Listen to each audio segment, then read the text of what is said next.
Coffee arrived in Europe in 1515. Martin Luther posted his 95 Theses that changed the very course of the church in 1517. Now, I'm not saying those two things are necessarily connected, but I am saying don't underestimate the power of coffee. All right, ladies and gentlemen, welcome to LunchBox Devotions. I'm Pastor Russ Yope, and thanks for spending lunch with me. Over the last 20 years, we have seen the emergence of coffee culture, quote-unquote coffee culture. America has always been more or less slightly obsessed with the roasted bean drink, but over the last 20 years, we have taken that obsession from a simple substance that you percolated in a pot to something altogether resembling art. Craft coffee.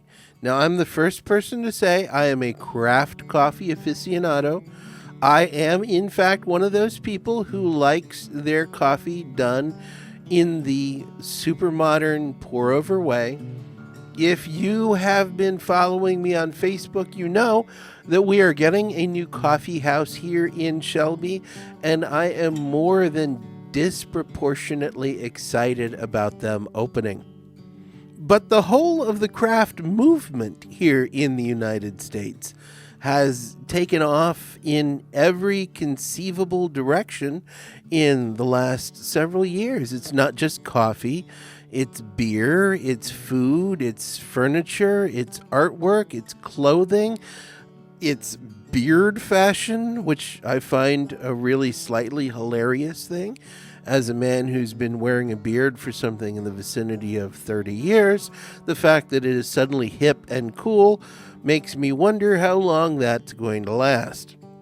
One of the things that people will often say to me when it comes to the church is that what we need to do in order to attract a newer and younger and hipper audience is we need to dumb down our message. Now, no one says dumb down your message because that sounds automatically negative. People will say things like avoid church-specific language or socially engage or be socially relevant. The word relevant pops up a lot. Oftentimes, I take great issue with the notion that we need to ditch church language because the church has a language unto itself.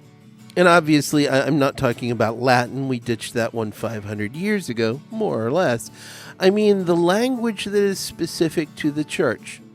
If I say the phrase gospel, my fellow Christians know, depending on the context, I'm either speaking about one of the 4 first books in the New Testament, Matthew, Mark, Luke, and John, or I am speaking about the general concept of our salvation that comes through Jesus Christ. A Christian will know and differentiate between those two usages. If I say to your average Lutheran, would you please go pick up my cup? It is sitting on the table in the narthex. Outside of the church, people say the nar what? But within the Lutheran Church, my members know that I mean the small antechamber, the sort of welcoming space before one enters the sanctuary, sort of, if you will, a foyer. If I say to a fellow clergyman, hey, I would like you to come and do my worship with me on Sunday, we will both be sitting in the chancel. They know what I mean by chancel. They know that I mean the small raised area that contains the pulpit, the lectern, and the altar. Of course, they also know what a pulpit, a lectern, and an altar are. So I feel no need to modify the language that I use because I think there is something that we're missing, and that is craft Christianity. You see, if someone goes to Starbucks, they don't say, hey, I want one of those coffee drinks that has like the milky stuff in it, but not made with milk, made with that Asian beanie kind of milk stuff, and like some sugar and maybe some chocolate. And I don't know, I like caffeine, but not that much. Do you have one of those things? And what sizes do they come in? No, they're going to step up to the barista, which, by the way, is another specialized word for people who make your coffee, and they're going to say, yes, I would like a venti, half-calf, soy milk, mochaccino, please. Thank you. And the barista is going to go to the machine and make them exactly that because they know what it means, because there is a specialized language, because there is attention given to the depth of the craft that is coffee making. Why are we unwilling to ask and offer the same to people who come to worship with us on Sunday?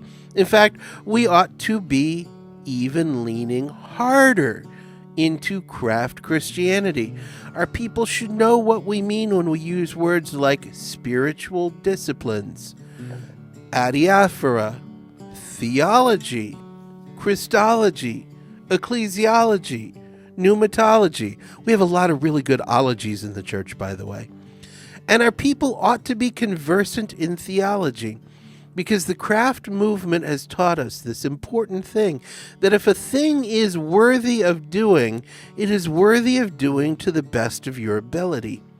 Why would we treat our faith as anything less than a cup of coffee?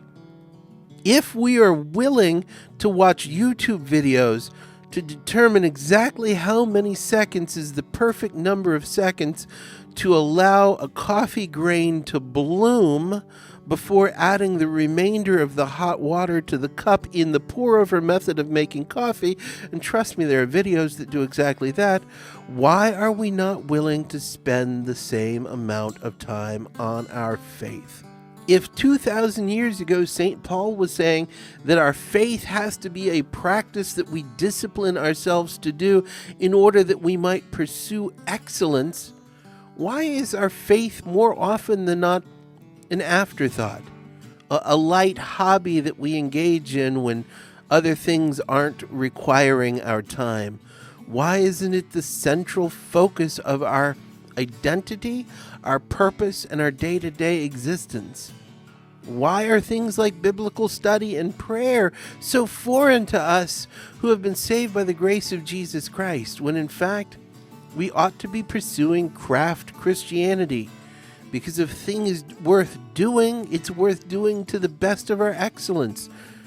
Just think about the fact that there is a huge difference between a magnificently made perfect cup of coffee that one gets from a coffee house and a cheap cup of coffee that comes out of a vending machine. The same is true with our faith. If we want our faiths to bring us life, hope, meaning, and purpose, we have to be willing to embrace the notion of craft Christianity.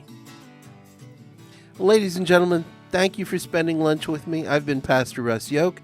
I'll see you next week.